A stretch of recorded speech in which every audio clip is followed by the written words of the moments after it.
Hi, I'm Philip Smith, financial planner with Tidepool Wealth Strategies, helping self-employed professionals and solopreneurs just like you cultivate resilience in your plans to retire well.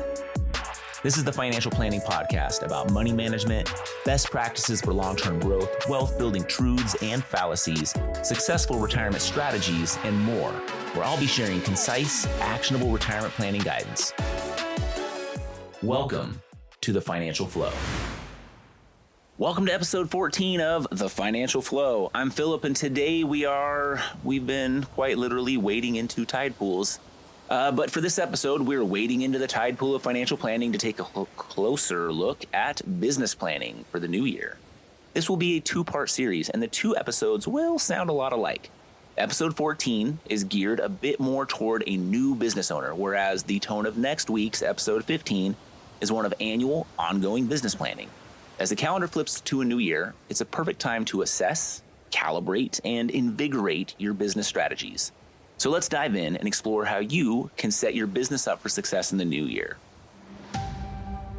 First off, why is business planning so important? Or maybe, why do I think it's important? Or maybe what we're shooting for here is, why do I believe you should think it's important? Imagine setting off on a mountain hike or on a beach trek without a map or GPS. Now, let's use the mountain hike. Sure, if you're headed for the peak, you might have a good idea of the direction you want to head, uphill. But without a plan, without understanding the topography, the potential hazards, the distance, or the approximate time it should take, you increase the likeliness of getting hurt, lost, or worse. The same applies to your business. A solid business plan provides direction and helps allocate resources efficiently and can greatly increase your chances of achieving your goals. I don't think we need a survey to prove this, but according to liveplan.com, businesses with a formal plan are more likely to achieve and sustain viability than those without one. Okay, so if we're in agreement that a business plan is on some level important, then the next thing we should hit on is strategy development. Crafting a business strategy intended to succeed involves several key steps. Have you ever heard of the SWOT analysis?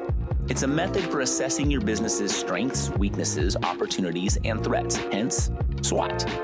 This can help you understand where you stand and where you can improve. By identifying your strengths, you can capitalize on what you do best. By acknowledging your weaknesses, you can take steps to mitigate them. Analyzing your opportunities and threats will help you stay ahead of market trends and enable you to prepare for potential challenges. For a helpful guide, check out the SWOT Analysis Example PDF. I'll have it included as a link to one created by Mind Tools in the list of sources at the end of the transcript. Sorry for those looking for official show notes, my transcript serves as my show notes. It's easier to manage with compliance. Next, try setting SMART goals. Hard to tell in a podcast where you're just listening to me, but yes, this is another acronym. Your goals should be specific, measurable, achievable, relevant, and time-bound. This clarity will guide your efforts throughout the year. Specific goals provide clear direction, while measurable goals help you track progress. Achievable goals ensure that you're setting realistic targets. Relevant goals keep you focused on what's important, and time-bound goals add a sense of urgency if you need that. Or maybe time-bound just ensures you don't spin your wheels longer than you should. Regardless, when combined, these elements create a roadmap to success, a SMART roadmap. Do I need to talk about market research? It does have relevance when we're talking about things like growth goals for the business or just personal growth goals.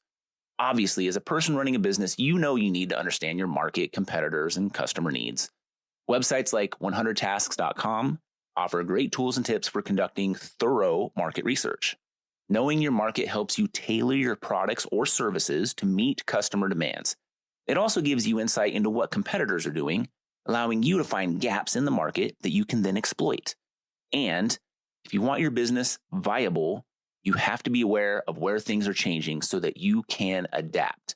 Effective market research can reveal new opportunities for growth and innovation.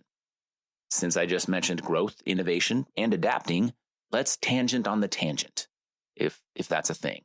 As we are intimately aware, the business landscape is constantly evolving.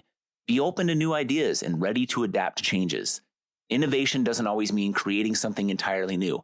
It can also mean improving existing processes or or products. Adaptability ensures that your business can pivot when necessary, staying relevant and competitive. Embrace change and encourage a culture of continuous improvement within your organization, even if it's just an organization of one. Just encourage yourself to be open to continuous improvement. Creating a plan is one thing. Implementing it effectively is another. Here's how you can ensure your strategies are put into action. Number 1, assign responsibilities. Clearly define who is responsible for what. This avoids confusion and ensures accountability. When everyone knows their roles, tasks are completed more efficiently and there's less room for error. Number 2, regular check-ins. Schedule regular meetings to review progress and make necessary adjustments. This keeps everyone on track and allows for timely interventions. These check-ins provide an opportunity to celebrate the small wins and address any issues before they escalate. 3, use technology. Tools like those found on planview.com can streamline project management, track progress, and facilitate communication across your team. Technology can automate routine tasks, freeing up time for more strategic activities. It also provides a centralized platform for information sharing and collaboration. And 4, resource allocation. Ensure you have the right resources, be it time, money, or manpower, allocated to achieve your goals. Proper resource allocation maximizes efficiency and productivity, helping you get the most out of your investments. There's a common refrain in the Marine Corps, and every other branch of service, I'm sure: prior proper planning prevents poor performance. This couldn't be truer for business planning. Take the time to think through every aspect of your plan. Anticipate challenges and develop contingency plans. As nattyrights.com suggests, identify potential obstacles and prepare strategies to overcome them. This foresight can make a significant difference in your ability to navigate unforeseen circumstances. Planning ahead allows you to respond proactively rather than reactively, reducing stress and increasing your chance of success. Now, let's focus on simplicity. As a financial advisor, I've sought out resources in my own industry that I could learn from. One of them is a group called the Perfect RIA. According to the Perfect RIA, keeping your plan simple, like one-page simple, can be incredibly effective, and I've found this for myself. The more complex your plan, the harder it will be to execute. Simplifying your strategy helps ensure clarity and focus. As the saying goes, simplicity is the ultimate sophistication. A streamlined plan is easier to communicate, implement, and track. Matthew Jarvis, co-founder of the Perfect RIA and author of a book called Delivering Massive Value, advocates for a one-page business plan. Jarvis argues that a concise plan helps avoid overwhelm and keeps your team aligned with the core objectives. This approach focuses on high-impact activities that drive significant results, making it easier to adapt and pivot as needed. So, let's take some action on this. Don't bite off more than you can chew. This week, start with either conducting a SWOT analysis to evaluate your business's current position and identify strengths and opportunity, or set one SMART goal, starting with one specific, measurable, achievable, relevant, and time-bound goal that you can track progress toward in the new year. You've got a business to run. It might be challenging to sit down and get those both knocked out. That's why this episode was released well before December. You need some time to do this right. Over the next couple of months, you'll want to develop and simplify your plan. Draft a one-page business plan that outlines your key strategies and actions. If it doesn't fit on one page, it's too complicated. The longer and more detailed the plan, the higher the likeliness that you'll scrap it early next year, like January 3rd. By taking these steps, you can lay a strong foundation for a successful year ahead.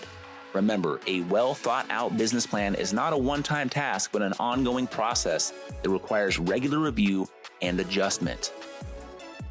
Thank you for joining me for episode 14 of The Financial Flow. Business planning can be daunting, but with the right strategies and a focus on simplicity, you can set your business up for a prosperous year. Until next time, stay resilient and plan to retire well. It's disclosure time. This podcast is intended for educational purposes only, should not be used for any other purpose. The views depicted in this material should not be considered specific advice or recommendations for any individual, are not intended to be financial, tax, or legal advice, and do not represent Tidepool Wealth Strategies or Cetera Advisor Networks, LLC. For a comprehensive review of your personal situation, always consult with a financial, tax, or legal advisor. Neither Cetera nor any of its representatives may give legal or tax advice. Our office address is 450 Country Club Road, Suite 350, Eugene, Oregon 97401. Securities and advisory services are offered through Cetera Advisor Networks, LLC, a broker-dealer, registered investment advisor, and member of FINRA and SIPC. Cetera is under separate ownership for any other named entity. Whew.